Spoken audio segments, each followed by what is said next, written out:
For someone focusing on length retention, I'm going to be sharing with you my top tips that have helped me in retaining so much length. The first tip I'm going to be giving you is working in sections. Working in sections has really helped in me retaining so much length. Reducing that manipulation on your hair is very important. Actually putting my hair in sections and working my way through that section, it can get overwhelming when your hair is like all over the place. So most times I always put my hair in sections like four places. It makes me it's easier for me to like work with my hair and basically just reduce the workload. Like when you see your hair just everywhere, you'll be tired, but you putting your hair in sections make it easier for you to work with your hair. I love putting my hair in sections because it just gives a lot of time to take care of each section the way I want to. It also helps for you to like be able to get your hair, like especially when your hair is wet.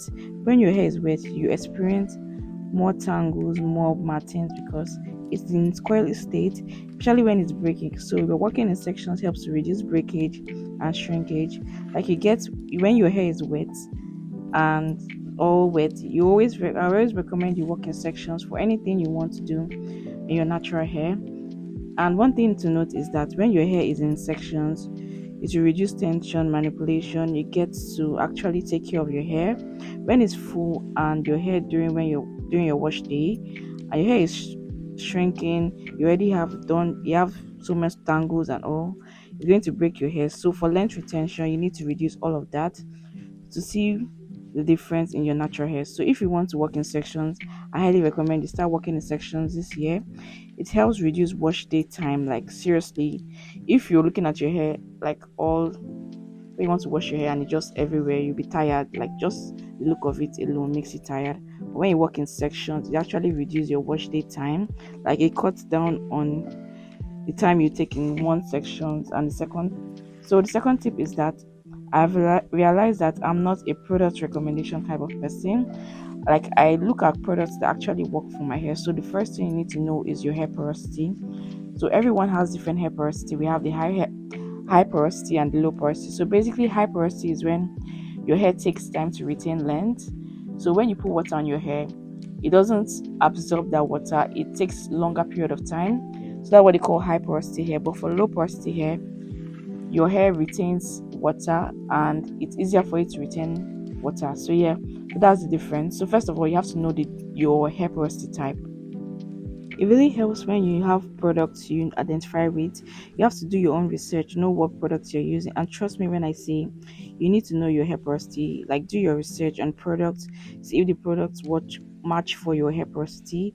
Then look for product that would work well for you because your hair is your hair and basically you can do anything to your hair. So just do your research because just by buying products every now and then, that's not going to be the solution to your hair type. So yeah, it's very important to do that. So when I go to the hair stores to fetch up some products, I see if the product works well for my hair porosity. So there are different types of hair porosity that I mentioned before. We have the high hair porosity and the low hair porosity. So basically, I have high hair porosity. So I it's my hair takes time to retain water. So basically, I look for products that have more water-based products like the content. So basically, when you're looking at products, you look at the first um ingredient there. The first ingredient there, if it's with water-based products, I'll definitely recommend you using that for high porosity hair. So yeah, you have to do your research, know what works well for your hair. If your hair doesn't like the products, you will actually tell the difference. Like when you use a product that actually your hair loves, you can see the difference in your hair type. So it's very important you do that. Some people have so much breakage, hair loss, so you don't want to try products and then your hair starts breaking, you start having damages. So it's important to do your research before you buy any products. And also, when you know the type of your hair, the third length retention tip is to focus on the health of your hair over length. I've spoken about this a lot of time. It's very important to know what works for your hair. Like basically, like last year I did a big chop, not basically big chop, I just trimmed my hair. So basically I just cut off some like the ends, like I had split ends on my hair, so I had to cut it off so that my hair can actually grow. Like it's important to do this. I do this once a year. So like always beginning of the year, I always like trim my hair just so that I can retain more length and just my hair let it breathe. And so it's important to do this for someone that would hold on to length over hair. Like it will cost you. I know when the first time I did, I was actually scared. I'm like, oh my god, I'm actually cutting my hair. Like I want all those lengths and all, but it's important that you do trimming. It's very vital in the health of your hair and just basically the growth of your hair. So trust me when I say you're causing more damage to your hair by holding on to that length, like the dead end, the split end. Just let it go. It's important that you do that so your actual hair can actually grow. So length is okay, but for me, I prefer a healthy hair than length in quotes. So yeah, and I would say when you have it will be causing more damage if you keep holding on to those lengths. It will cause more damage to your hair.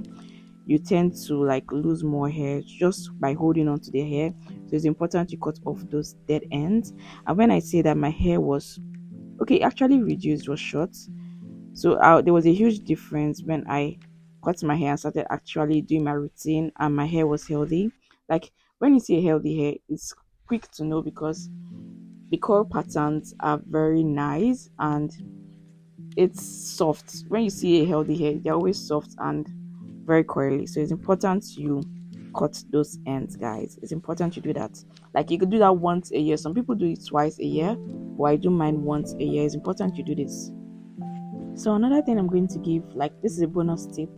Always make sure you're eating healthy. Like they say, it starts with the inside before it comes outside. Make sure what you're eating is very good. You take more fruits, you're drinking lots of water, you're taking care of your hair, you're doing your routine. You're definitely going to see changes in your hair.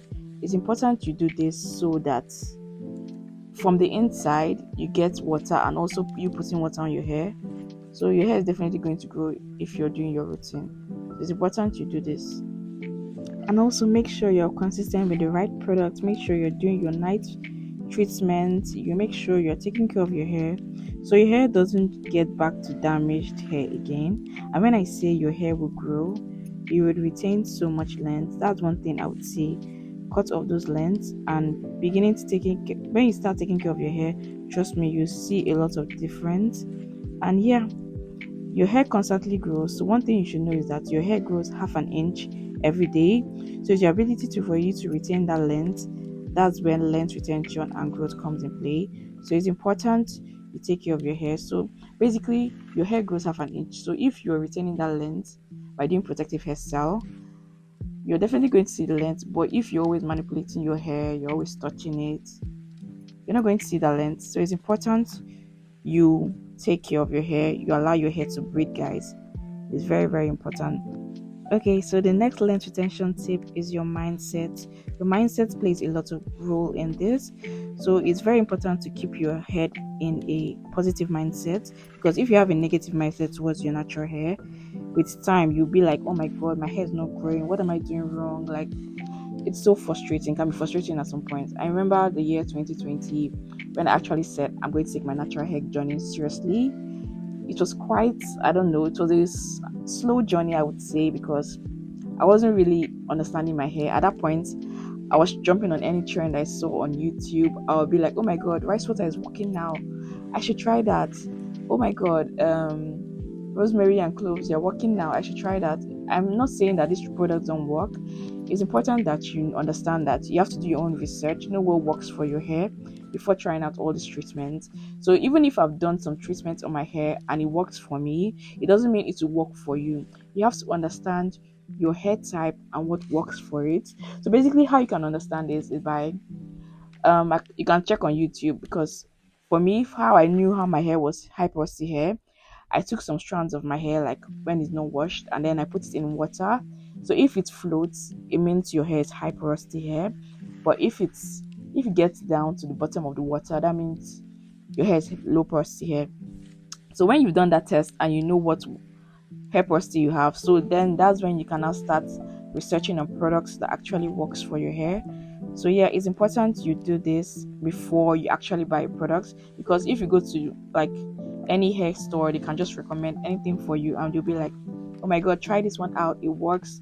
And you can spend so much money on hair products and they're not working for you. So it's not basically about how expensive your product is. It's more about what you're doing. How consistent are you doing this routine? You have to be, and also what you eat. It's important you eat healthy, you drink lots of water. Obviously, drinking water makes your skin glow, your hair is definitely going to grow. So yeah, just take your hair as a plant. Plants, they thrive better when there's water. So when, just like your hair now, natural hair, when your hair is in a dry state, it's prone to tangles, it's prone to what do you call it, tangles, basically knots. So when your hair is like wet, it's easier for you to manipulate it. It's more easier and less tangled. So it's important you do this to your natural hair. So it's important to know that your hair goals are actually achievable. This is a new year. You can start off with your routine and get back on track. So everything you set your mind to, you're gonna, like, I remember when I started, I know I said this thing before, but at first when I started doing my hair, I wasn't seeing a lot of growth. I'm like, what am I doing wrong? I've watched a lot of videos, I've done a lot of things, I've done a lot of product treatments, and oh my god, I'm not seeing growth. What's going on? So basically, the thing is that I was manipulating my hair too much. I wasn't doing protective hairstyling then. I was just jumping on trends. Anything I saw online that was quick growth, oh my god, I'm going to jump on it. And side notes, at that time I was, let's say, younger, and I didn't really know anything about natural hair. So basically, all the knowledge I knew about natural hair was from videos I watched and basically people that have like similar hair. So if you want to, like, let's say now you're Nigerian and you obviously have thick natural hair, you have forcing natural hair, you cannot be watching videos of white people taking care of their hair, because what a white person does for their hair won't work for you. You have to follow people that are actually in your community, people that you can relate to, that are Nigerians, that also have that forcing natural hair, for you to be able to watch their videos, because it's important. You have to follow creators that are similar to your hair type and your hair process. So it's important you do that. So when I started taking protective hairstyle like very seriously, like towards the end of the year, I noticed a difference in my curl patterns. Like my curl patterns were very coily, because you know how you keep your hair in a state for longer periods of time, your hair definitely going to take that shape and that form. So me doing protective hairstyle, my curl patterns are better. Like my hair grew longer, thicker. Like, oh my god, I can never overemphasize the importance of Jamaican castor oil. Like Jamaican castor oil helps my hair grow thicker.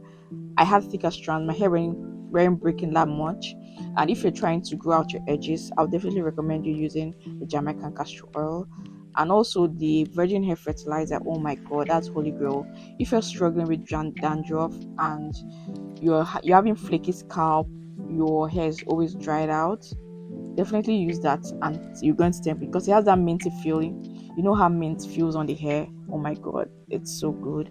So yeah, it's important you do this. And another thing you're supposed to know is, when taking care of your hair, you have to have a good hairstylist. So your hairstylist can either make your hair grow or mirror your hair, because when you know your hair is not in protective hairstyles, when it's too tight and just not in a, and you can literally see your scalp like dragging out, that's when you know that, oh my god, you're not in a protective hairstyle. So yeah, I'd love to hear from you guys. What are tips you've done on your hair that's working for you? And I'll see you guys in my next video. Bye, love you.